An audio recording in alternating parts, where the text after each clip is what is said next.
a scream, and they were supposed. I don't examine the rip. Hello everyone, Pulse here and welcome to another episode of Delving Deep ESO. Now, due to many a fan requests to touch upon the subject matter of vampires, I thought I would go ahead and do just that. Now, don't worry, werewolf fans, we will be covering lycanthropy very soon, but for this episode we're going to focus completely on what it is to be a vampire. How does one become a vampire, and all the details and skills related to becoming an infected bloodsucker of the night. So to start, how in the hell does one become a vampire in Elder Scrolls Online? Well, actually, it's done in a manner that really fits well with the way that prior test titles have done it, and essentially what's going to occur is out in the world there's going to be specific time windows and specific areas in which vampires and vampiric creatures can spawn, and if they attack you and you do some damage to them or they scratch you up a little bit, there's a chance that you will be infected as well, and at that point you will then be granted a hefty choice. Do you want to live with the curse of vampirism, or would you like to go on an adventure and cure yourself of it? And now this quest of sorts is given to you once you have been infected and is repeatable. So down the road, if for whatever reason you want to switch your choice around, you can do so. Which I know some people will dislike because it removes that sense of permanence, but because this is an MMO, I think it's for the best. It does provide that sense of longevity for the MMO side of the game. So then, what does being a vampire actually do for you? Well, first, it will require that you feed. You do need to search out and get some blood. You do need to fill your belly with the gooey red loveliness that is blood. Now, what's going to occur when you're a vampire is there's 4 stages of hunger. You'll always be in stage 1 as long as you feed regularly. And essentially what happens is there will be a timer for each stage. It will get higher and higher, so you do have a longer window to stop yourself from progressing down the road of hunger. But essentially is you'll have 30 minutes for the first stage. If you cannot feed within that 30-minute timer, you'll then go into stage 2 hunger. And as I said, it's going to give a longer window to feed, and if you don't feed in that amount of time, you'll then go into stage 3 and then eventually stage 4. Now, each stage of vampire hunger comes with both some negatives and some bonuses. It is done in a way that really drives home this idea that as a hungry vampire, you're getting both weaker, your body becomes feeble as it doesn't have blood, but you also become more desperate and ferocious with your attacks as a vampire in attempts to get yourself a meal. Now, as you progress from one stage to the next, your health regeneration becomes lower and lower to the point that once you're in stage 4 hunger, you will have a 75% decrease to your health regeneration. Now, on the flip side, when you're going through the stages, your vampire skills are going to use less and less health in order to cast them. So by the time you're in your stage 4 hunger, you'll be a very weak and feeble vampire that can also spam their most powerful abilities in attempts to get themselves a tasty dinner. It's a very cool idea, and I really like the idea that ZeniMax has implemented with vampirism, and it's just really well thought out. I think they've done a really good job of putting vampirism in this MMO in a way that stays true to prior iterations. So let's touch on a couple things before we move on to the actual skills associated with the vampire skill line. The first thing I wanted to talk about is feeding. Essentially, it's going to require you to sneak up behind your target, but it doesn't actually kill the target upon use. Feeding instead, through one of the passives that just comes along with being a vampire, is going to stun the target and keep them alive, obviously, but it's also going to keep you from going through the stages of vampirism, which is very important to staying alive. Now, as mentioned, vampire skills are going to use health rather than magicka or stamina. Now, this doesn't mean all of your skills are going to magically cost health now, but instead it's just your vampire skill lines. I've seen some conflicting information, but from what I can tell, it's definitely the vampire skills only. So you're still your weapon attacks and your class-based skills are all going to cost whatever they cost now. They're not going to be changed to blood. Now, finally, being a vampire comes with a pretty hefty negative in the form that once you are infected with vampirism, you will take 50% more damage from all sources of fire. This is a pretty massive deal since fire is actually really prevalent in Elder Scrolls Online on both sides of the game, be it PvE or PvP.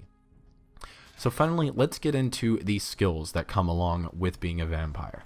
The first active skill is Drain Essence. This is going to stun the target for 3 seconds, deal a hefty amount of magic damage, and it's also going to recover 150% of the damage dealt as health and stamina to you for every 1 second that you're casting it.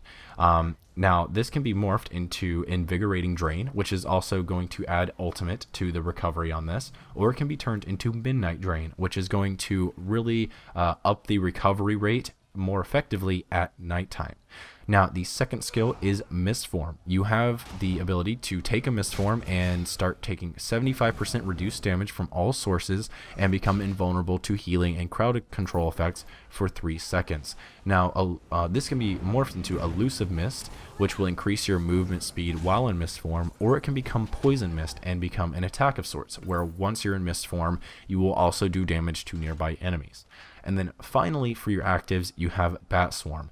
This is going to summon a swarm of bats, as you'd expect, dealing damage to all enemies around you. Now, this can become Clouding Swarm, which also grants you an additional invisibility while Bat Swarm is active, or it can become Devouring Swarm, so that you gain life for every enemy hit with the ability. And then finally, the passives. We have Savage Feeding. As I kind of mentioned earlier, this is the baseline passive, and it's going to make it so when you feed, your target is set off balance and stunned. Now, the abilities you'll have to unlock for passives, you have Supernatural Recovery, which is going to increase your Magicka and stamina recovery by about 5%. You have Undeath. This is going to increase damage mitigation by 50% when you get low on health. You have Unnatural Resistance. This is going to make it so health recovery is improved a little bit through your stages 2 through 4 on the Vampirism Hunger. So it's going to negate those negatives a little bit, but not enough for me to say that it's a justifiable choice, to be honest. You're probably going to want to stay in stage 1 all the time. You have Dark Stalker. This is going to increase your movement speed while sneaking and allows you to enter stealth more quickly at nighttime. And then finally, you have Blood Ritual. This allows you to turn another player into a vampire once every 7 days, giving them the vampire skill line. This is really, really cool. I did not expect ZeniMax to implement any form of like player-to-player transmission of the infection that is vampirism. This is really, really cool. I'm not sure how this is going to work outside of PvP though. As far as I can tell, it's only a PvP implementation because you're not going to be able to share this with your friends. But I mean, I guess that's for the best. Otherwise, you'll see people on the street kind of whoring themselves out as a vampire vendor. They'll just be sitting in the local chat going, PTS, vampire skill line, make offer, please. And people will be out there dropping some coin to become a vampire instead of hoofing it out to the world and hoping they get infected. So that's probably for the best, but I thought that was pretty cool either way. So in the end, being a vampire is actually really interesting. I'm very surprised to find myself saying that, honestly. There are numerous pros and cons to becoming a vampire for both the roleplay and immersion factors of the game, as well as actual gameplay mechanics and skills. Being a vampire looks to be a worthwhile challenge. It may be even a burden in some cases if you're unable to feed and you're fighting fire users. But it's one that will definitely reward players for their choice in this. If they want to stick with vampirism, you're going to have to change the way you play. And I think that's the right way to do vampirism, honestly. I do think that there is some tuning required with vampires, most importantly in PvP, as I'm seeing quite a number of claims that the Fighters Guild skill line, which is very easy to get, and the fire use in the game in general is just very prevalent. It makes it so going into PvP, into Cyrodiil as a vampire, is mostly suicide at this point. But that's just balance, so that's okay. That can be fixed in the future. The most important part to take away from all this is that ZeniMax has tackled vampirism in a way that I would say is right. They've done well to do what the other games have done. They provided the sense that vampirism is actually both a curse and a bonus. It's not just a clear-cut, yeah, I want to be a vampire, which is really, really cool. They definitely took the feedback and requests from the fans, and they obviously applied all of that with the implementation of vampirism. And while I'm not super psyched to be a vampire myself, I am really, really happy to see ZeniMax do vampires justice in Elder Scrolls Online. But you know what, guys, I think that's going to do it for me on this one. If you enjoyed, make sure to like, subscribe, comment down below, share with your friends.